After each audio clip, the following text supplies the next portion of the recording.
Welcome to Telestar update.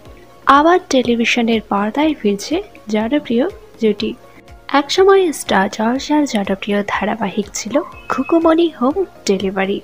এই ধারাবাহিকে মুখ্য চরিত্রে দেখা গিয়েছিল দীপান্বিতা রক্ষিত এবং রাহুল মজুমদারকে।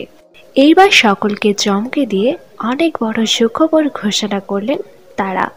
আবার ছোট পর্দায় জুটি বাঁধতে চলেছেন তারা। তবে এইবার ধারাবাহিক নয়, সুরে সুরে ফিরবেন তারা।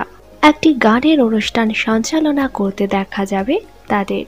চলতি মাসের শেষে সান বাংলায় দেখানো হবে প্রাণের উৎসব, আর সেখানেই সঞ্চালনার দায়িত্বে রয়েছেন তারা। অনেকদিন পর আবার প্রিয় জুটিকে একসাথে একই মঞ্চে দেখতে পাবেন দর্শকেরা। আপনারা কারা কারা এই জুটির কামব্যাকে খুশি হয়েছেন নিচে অবশ্যই কমেন্ট করে জানান।